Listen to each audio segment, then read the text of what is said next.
Well, good morning, everyone. Good morning. As Judith said, I am Rhonda Lewis. I am the Executive Director of Greater Newark LIST. And welcome to the 5th Annual Growing Leadership Building Community Conference. How many of you, by the show of hands, have been here before? Wonderful, wonderful. Well, we heard you, and each year we continue to make this better, and today I think you'll be excited.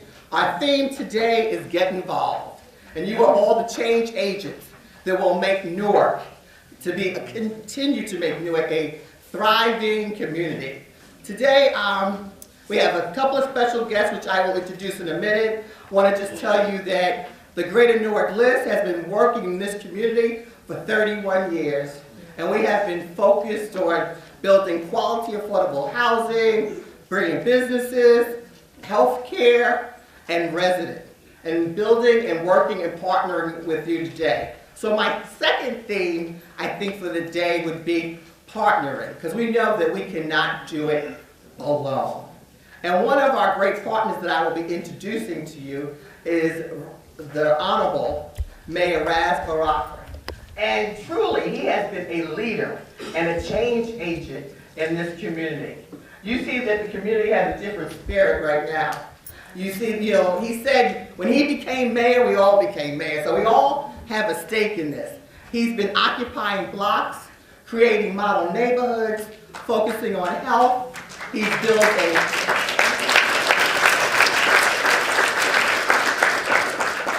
we have a new women's health center focused on wellness. We have a Greater Newark Police Safety Council. So all the things that affect the quality of life, he's been focusing on. So he has been a true change agent, and that's why we selected him to do the welcome today, because we want you to see a model of that.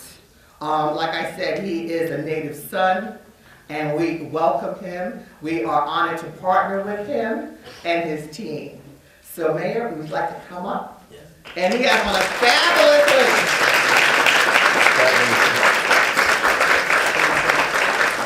His hoodie is so nice, you're not going to ask him to change it.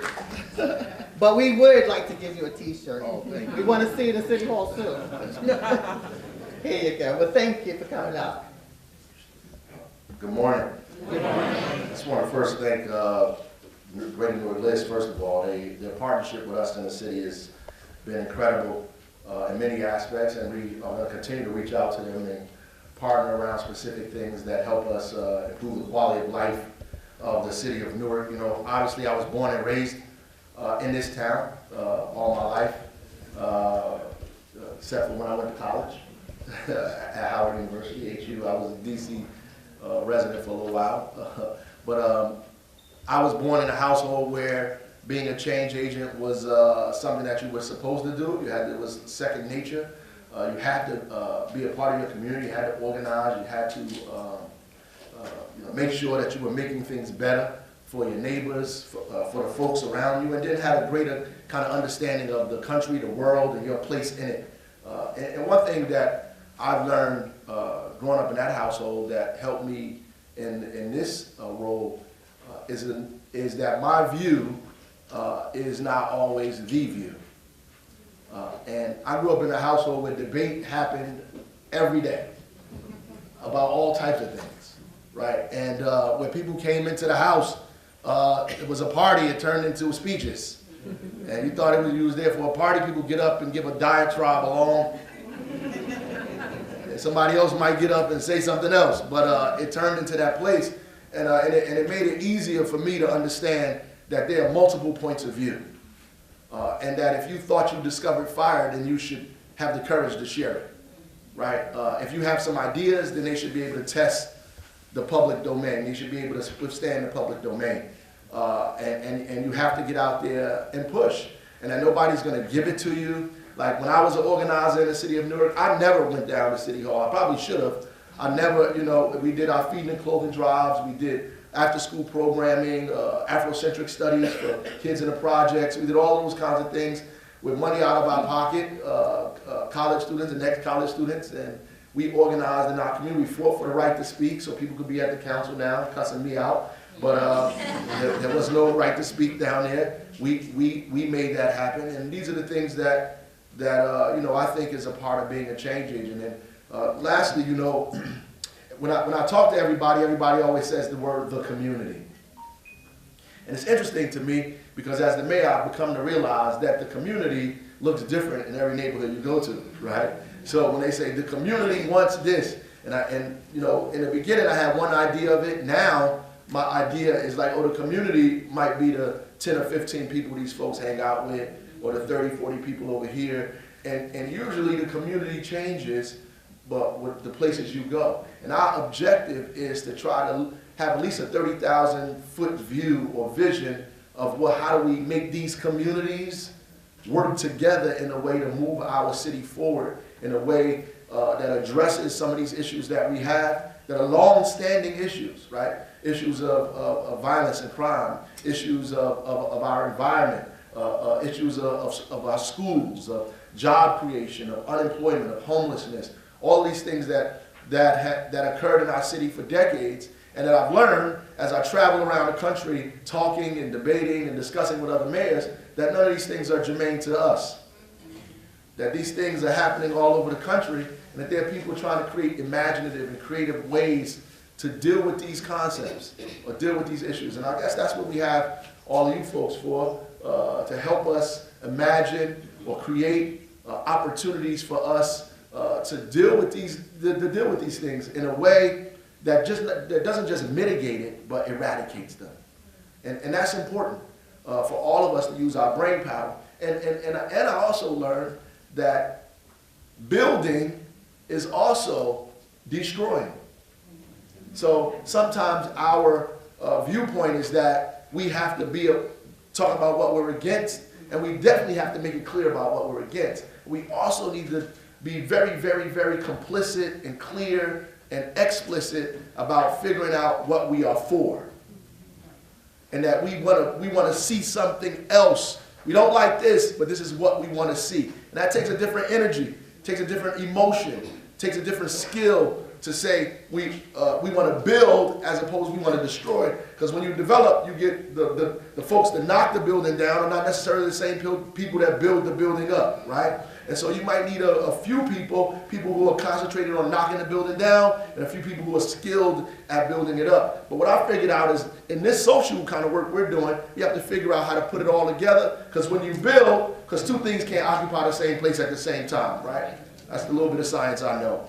And so at the end of the day, when we build something, we are also knocking something down. But when you say you're for something, it automatically presupposes that you're against something else, right? Or when you speak or choose to say one thing, you're also choosing not to say something else. And that means that a lot of our power should be concentrated on what we want to see, what we want to build, what do we want to replace these things that have been haunting our lives for 50, 60 years, right? So it's not enough for me to walk past the building on Clinton Avenue all my life and have it abandoned and see the drugs and all the stuff going there and fight with the police and DPW. I want you to clean this. I want you to get the drugs out of here. And we've done that for 1 billion years, and we've done it too in our administration. The victory is when we transform that site from an abandoned property to something that becomes useful, where drugs are not being sold, where people can't hang out, and the building now has a use for thousands of people in that community at the same time. So yes, we've destroyed drugs in that area, we got rid of the garbage and the litter, and we did those things in a different way by building something and not just reacting to the problems that exist there. So that's what I think being a change agent means. And I try to do that every day in my perspective of these things, because I grew up in a way of shouting things down, and I've grown good at that, right? But I'm getting used to the role of now having to become a visionary and figure out what can we replace these things with now that we've gotten rid of them. What do we do now? What do we want to see, right? So it's not enough for me to say, I don't want this superintendent, I have to find my own. I don't like what the school district is doing, I have to build the school district that I have. Or I despise the curriculum that they're teaching us, I have to create a new curriculum. right? That's what I have to do. So God bless y'all, and I need a lot of help. So, a lot of ideas. Love to have you.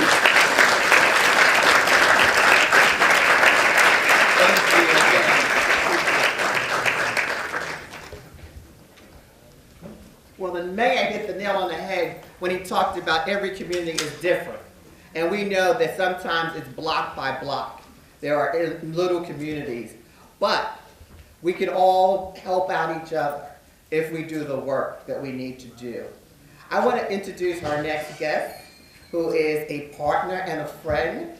The Victoria Foundation has been in the Newark community supporting and leading a lot of things like the Newark Safety Council or education, which is a big part of the things they work and they support. And we all know that education is really the foundation of a lot of things that we need to change. But they also are visionaries and they also are change agents. So I want to invite up Irene Cooper-Bosch, who is the executive officer, right, of the Victoria Foundation. She's been a great partner and friend, and so welcome. And she actually is the supporter today of this conference, so we love you for that. Thank you. And you too, get up. Okay, thank you. So, good morning. So the mayor said that he was born and raised in the city of Newark, except for a few years when he went to college. Show of hands, how many born and raised in the city of Newark? How many of you have lived here for more than 10 years? Raise your hands. More than 20 years. Keep them, if it's 20 years, keep your hand up. 30 years?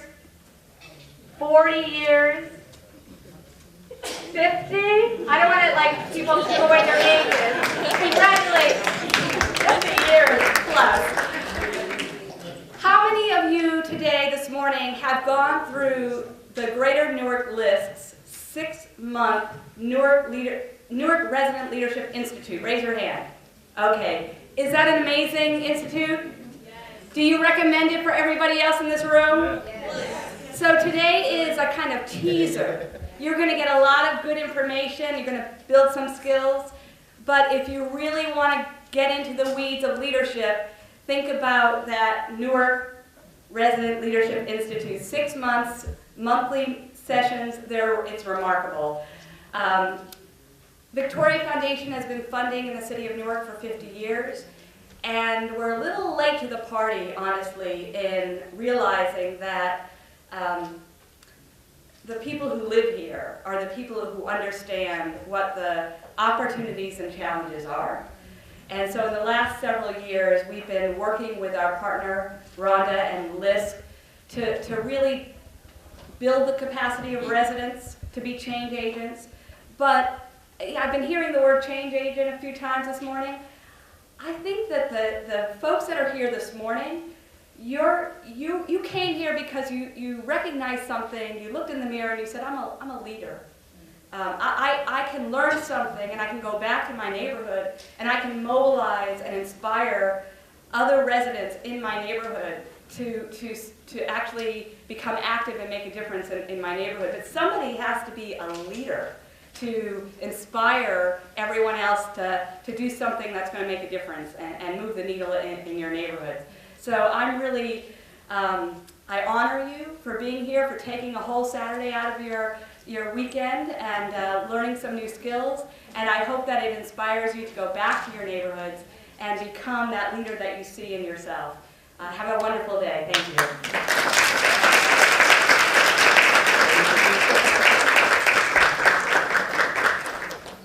So, we have another esteemed individual that will take us through the rest of the morning before the workshops. She is definitely a change agent, and I think many of you who've been here before know that. Her name is Diane Johnson, retired from HUD, but is still as busy helping to change the landscape throughout New Jersey still, and definitely Newark. And she is also a board member of the Greater Newark List. So thank you, Diane, for taking out the time. Well, good morning. Now, you know I don't accept that. Good morning. Good morning. Now we're working. Today, I am really excited. But before I get excited, let me tell you something. Liz got me out here on another Saturday morning, right? I was lucky to get my hair done yesterday. But it looks good today, though. In addition, it is drizzling outside. Now, you know that is a no-no for a hair day, right? But because I love the city of Newark, and because I know that this is important to the various communities in this great city, I decided that it was important for me to come out another Saturday, the fifth year, to meet with you. So let me give you a hand for hanging in there all this time. So now, this is a new format. You see that we don't have no front table or nothing? What is Julep this year? But anyway, we're gonna roll the way they want us to roll. We have some really great speakers. I've read their bios. Their full bios is in your packet. I don't want you to pull it out now.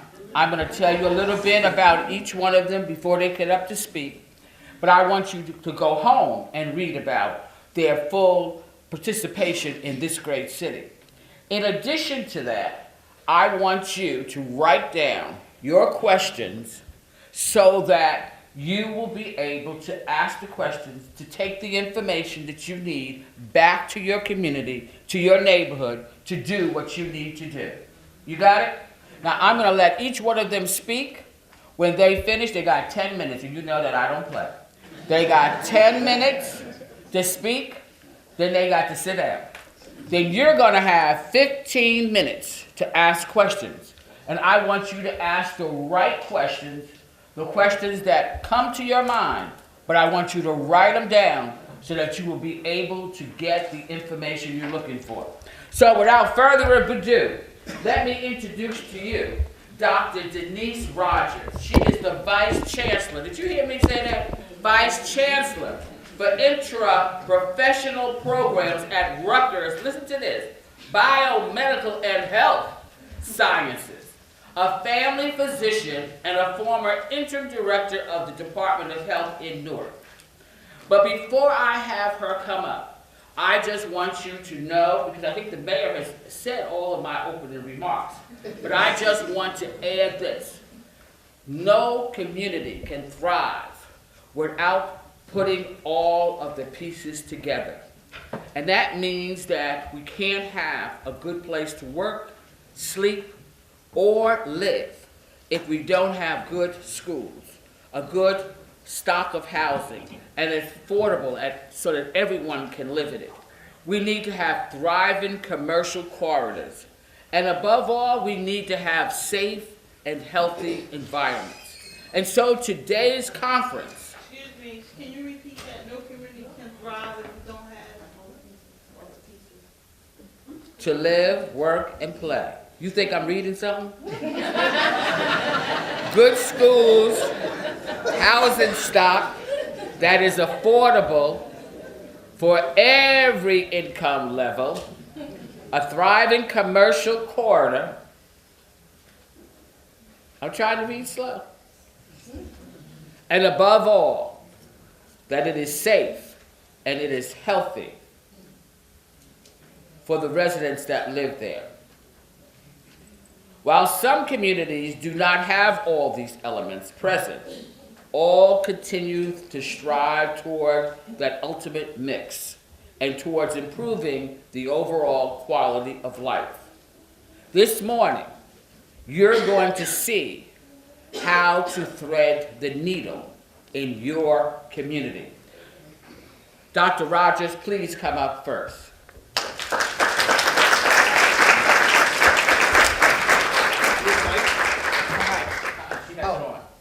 We're in charge of Hopefully I'm mic. Can you hear me?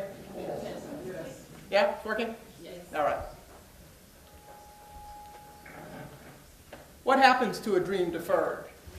Does it dry up like a raisin in the sun or fester like a sore and run? Does it stink like rotten meat or crust and sugar over like a syrupy sweet? Maybe it just sags like a heavy load. Or does it explode? 54 years ago, Dr. Martin Luther King talked to this country about a dream. 54 years ago, he said, quote, 100 years later, the Negro lives in a lonely island of poverty in the midst of a vast ocean of material prosperity.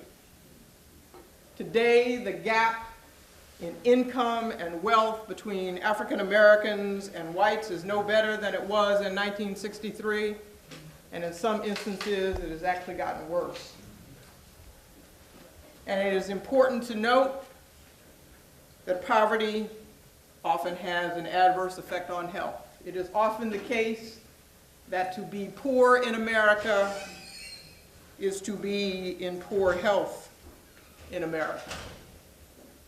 To illustrate this, I'm going to tell you the story of Anaya Robinson.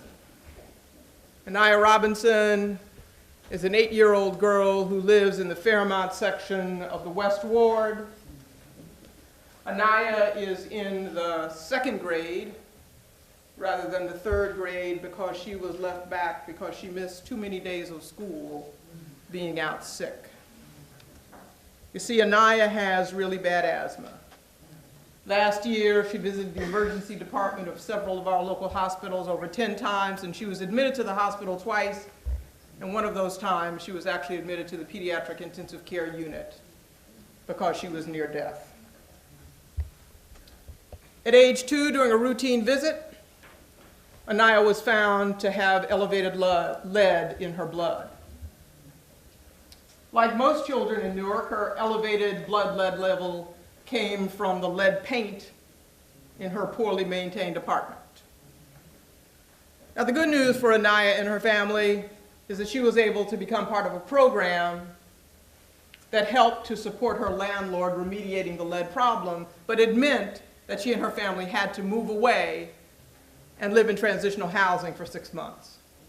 It was a very difficult 6 months for the family. It was hard for Anaya to get to school. The family was separated from their supports. And in the course of them being away from their usual familiar neighborhood, Anaya's father left home. Anaya's 32-year-old mother became very depressed soon after the father left home. And because she didn't have access to adequate mental health services, she treated her depression by starting to drink. And when Anaya's mother started to drink, she became verbally and physically abusive to Anaya, and she became verbally abusive to Anaya's 16-year-old brother, John. John had his own challenges living away from his regular neighborhood, and on occasion had a couple of skirmishes with the law, and actually on one occasion was robbed at gunpoint by some kids from his, quote, new neighborhood.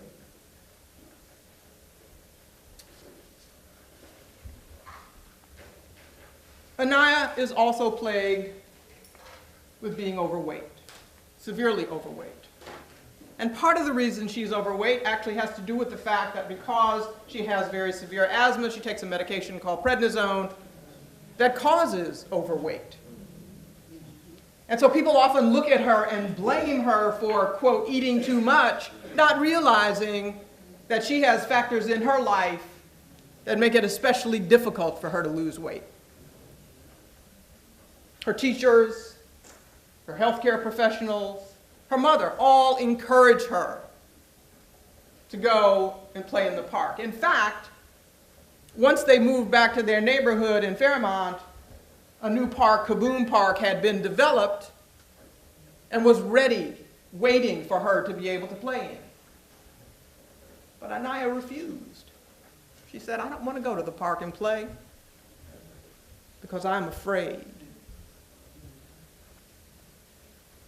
And when her healthcare provider said, well, why are you afraid? What are you afraid of? She expected Anaya to talk about being afraid of getting beaten up or being a victim of violence in the park. But indeed, that was not why Anaya was afraid. Anaya was afraid because she feared that if she was in the park and had a severe asthma attack, no one would be there to help her and she might die. And people didn't realize the level of fear that this child held in her heart because of her underlying illness. Now, all of Anaya's medical care is paid for by Medicaid because Anaya is eligible for New Jersey Family Care. But that doesn't mean that overall the family has well-being. And several times, actually, they were at risk of eviction because Anaya's mother often had difficulty paying the rent. Another challenge for the family was getting adequate food. And although they had eligibility for SNAP, it became difficult not only because of Anaya's mother's depression, which left her often not wanting to go out of the house, but also for logistical reasons to be able to get to the new ShopRite that was just a mile from their house. Ever tried to carry 6-8 bags of groceries on the bus, particularly if you have to transfer buses? And so it became easier for them to either buy their food at the corner store, which is 3 blocks away, or if you know that neighborhood, which is near my office, you go to the corner of West Market and Bergen, and there's McDonald's and Wendy's and Checkers right there waiting for you without a healthy food store in sight. These are the added challenges faced by Anaya and her family. When we think about Anaya and her family, we come to recognize that she is not all that different from many, many children living in the city of Newark. 92% of children living in Newark are African American or Hispanic.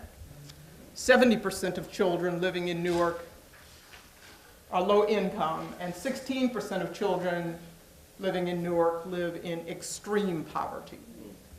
Like many cities around the country, 1 in 5 children in this city doesn't get enough to eat.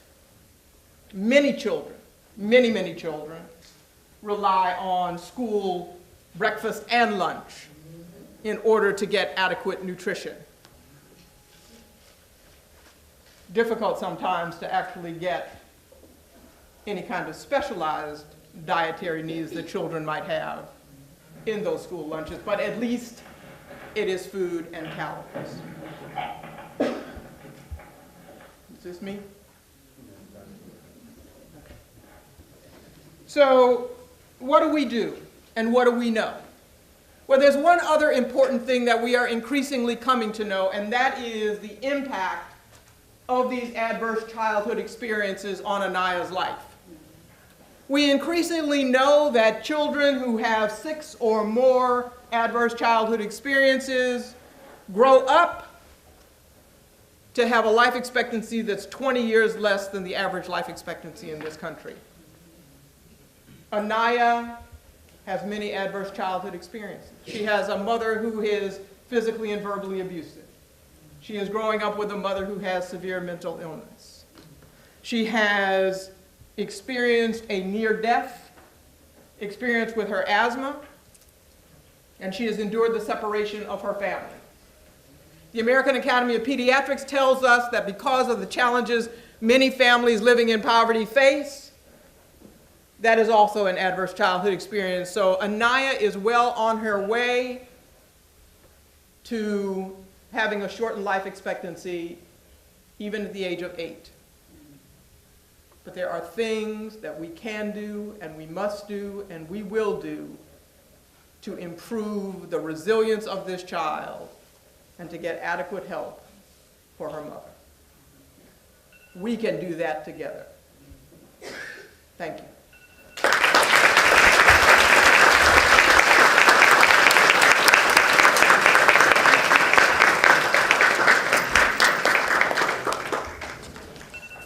I don't know about you, but that was good. I hope y'all write down your questions for Dr. Rogers. We're just doing a little changing of the guards. But let me tell you about Lakeisha. You pronounce it Urine?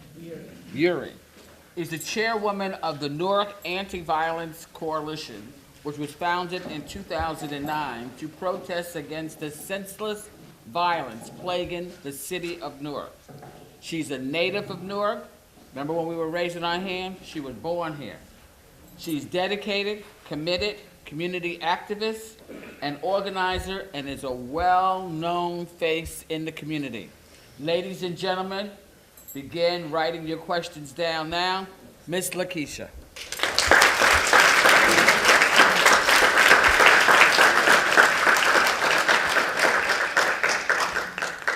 Stop the violence. Stop the violence. Stop the violence. Stop the shooting. Stop the shooting. Peace in our streets. Peace in our streets. Peace in our streets. Peace in our streets. Whose streets? Our streets. Whose streets? Our streets. Whose streets? Our streets. How many of y'all heard those chants in the city of Newark? How many of y'all know the people who may have been affected by those chants in the city of Newark? How many of our families, our neighbors, who've been affected, who've been shot, who've been stabbed, who've been killed, who've been carjacked, who've been robbed?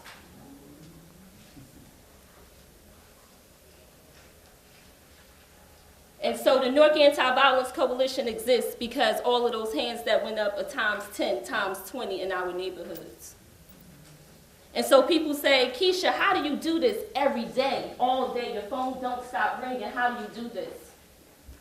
And I say, how do we stop violence in our community when we are in a country that's built on violence? You can't. So that's an uphill battle that we continue to fight against. When I say stop the violence, knowing that we cannot stop violence because you can't control people. You cannot stop violence because you cannot control people. You can teach people though. We can't. You can stop violence. One day at a time, everybody working together, violence can be stopped. Okay, we're going to go through it. And so I'm just going to back up a little bit about who I am and what I do and how we get to this place of me being the chair of the Newark Anti-Violence Coalition. So in 1998, born and raised in the city of Newark, in 1998, I lived in a two-parent household, and my father passed away in 1998. And then 8 months later, my mother passed away. My father passed away from a heart attack. We're talking about health. My mom passed away from cancer. Within 8 months, I lose both my parents, so now life begins. I'm 18 at the time. I'm in college. I come back home. I went to Ramapo College. I come back home from college. I have a brother that's just me and him living together. My brother's in the street selling drugs. So in 1999, my brother, running away from the police, was shot by the police, but he survived.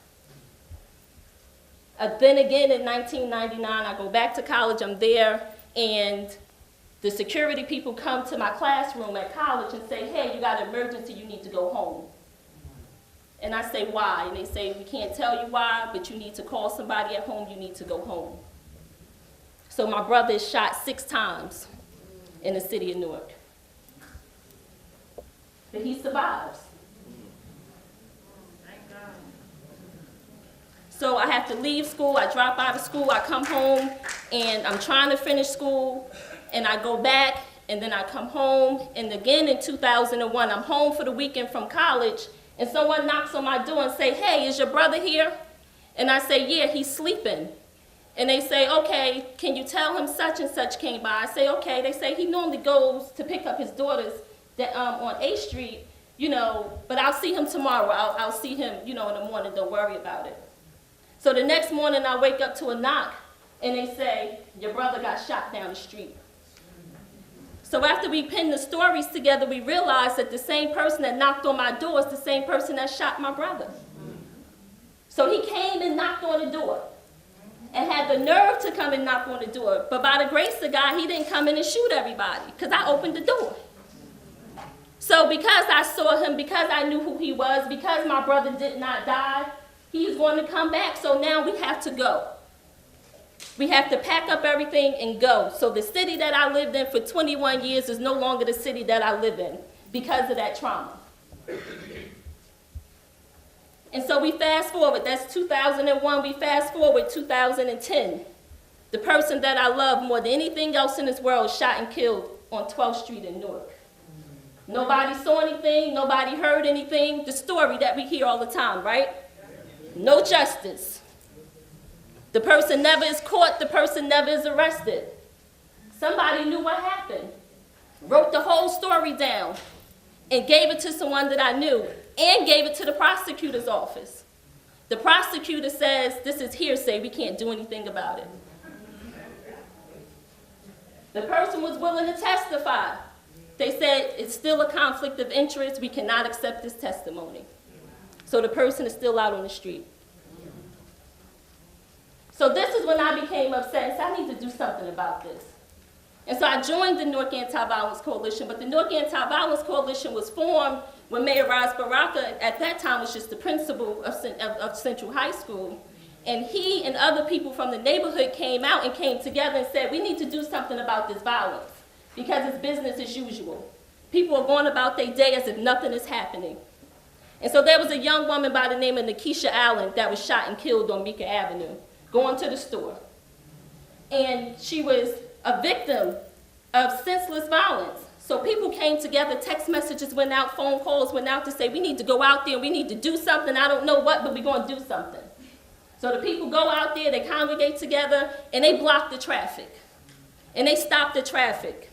And from that day, in 2009, and to this day, the Newark Anti-Violence Coalition exists. And for 155 weeks in a row, we went to every community where violence was happening, and we blocked the traffic. And the idea behind blocking the traffic was to interrupt the traffic because a life was interrupted here. Because something happened here, we can't go business as usual. And the community knows what happened, and so the community needs to be responsible. The community knows that this is your nephew, your niece, your aunt, whoever it is, it's the community person who did it. We know who did it. So why we don't say anything? And so your neighborhood is going to be interrupted until you come forward and y'all start to say something. And that was the attitude because people were outraged. No more business as usual. No more acting like we don't know what's going on. We know who's selling the drugs. We know who's bringing the drugs in. We know who's doing the sexual assaults. We know who's doing the domestic violence. We cannot be quiet. We cannot be scared. We cannot continue to allow our neighborhoods to be terrorized by the people that we know. And fear is not enough. Fear can't be an excuse. So those of us that was not afraid decided we're going to take the streets. And so we were not going to get any permits because they didn't get permits to shoot and kill these people out here. So we're not going to get permits to shut down the traffic. That's right. And so those people who didn't agree with that strategy would call the police on us. And I get it. You got to go to work. You got to get to where you got to go pick up the children. You didn't have anything to do with it, so why should you be affected? But it becomes a community problem. Today on my doorstep, tomorrow yours. And because you didn't say nothing today, guess whose doorstep it's on? And because you didn't say anything that day, guess whose doorstep it's on? And guess whose doorstep it's on? And so violence has been perpetual in our community. And so some of the stories, just quickly, and I need to move. We had recently a 6-year-old, just recently, in the city of Newark, who was shot over the summer. He was walking home from the park with his sister. He got shot in the stomach with 2 other guys that were shot as well, but he wasn't the target. So he gets shot in the stomach. He now has a colostomy bag. He cannot go to school. He now has to be home instructed. And when he was going to his grandmother's house, that's where he was going when he got shot. So now if you say we're going to grandma's house, I'm not going to grandma's house. That's where I was going when I got shot, and I don't want to get shot again. That's what he says. He's 6. His name is Nicholas. And I go see Nicholas every week. We have 65-year-old Deborah Burton that was shot and killed, carjacked. They took the car, shot her twice. Why do we need to shoot her? We took the car already. That's our elders, that's our children, that's our elders. We had an 80-year-old grandma, broke into the house, beat her up, and she died. The senseless violence that's happening. Our LGBTQ community being victimized, being beat up because of their lifestyle choices. This is why these organizations exist, because we need to stop violence in all forms and fashion. Not just the shootings, the stabbings, the killings, the carjackings, all of those things. We need to stop it for all of the people who are being victimized in the community. So some of the things that we say, community safety is the topic. So for me, and the work that we do, showing up for people is community safety. Because we got to show up when these things happen. We got to show up for people in the community. And they're not by themselves, and they shouldn't be by themselves when these things happen. Talking to gang members in the community. We can't be afraid to talk to them because they're our family. And when we say the community, like the mayor said, who is the community? Unfortunately, the gang members and drug dealers are part of the community. We can't deny that. Not just hardworking people who go to work every day are community, but the criminals are community as well.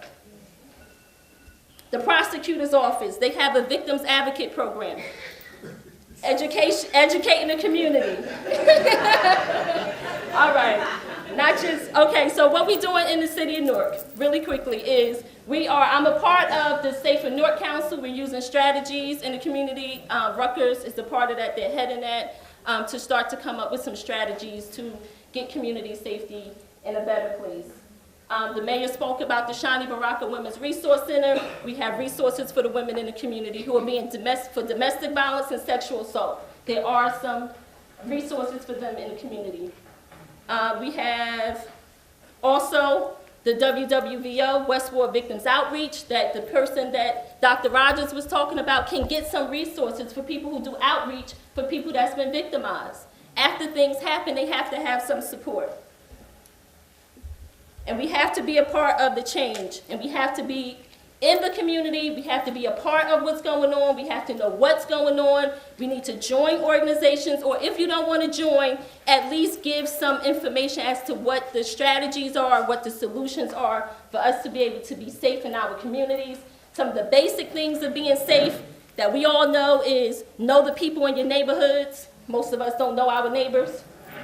Keep your vacation dates off of social media so that you don't become burglarized. Make use of timers in the house. Some people have timers in the house where lights go off in different parts of the house so that people think that they're there. Lock all your doors and windows. Utilize your blinds and curtains. Close your blinds and curtains. Install motion sensors outside your home. Keep your neighbors informed so they'll know when you're not there so they can help you out. Don't keep your mail in the mailbox when you're not there. Get your mail taken up. Get a guard dog. Start a neighborhood watch. Keep your yards maintained. We know when people's yards are not maintained, they're not home. So people burglarize and victimize people when they know they're not there. Don't leave anything outside in plain sight in your car. We think that that's trivial, but people don't do it. Do not keep it. Keep personal information. Okay. Lastly, find out your local police department and become involved in your local police department.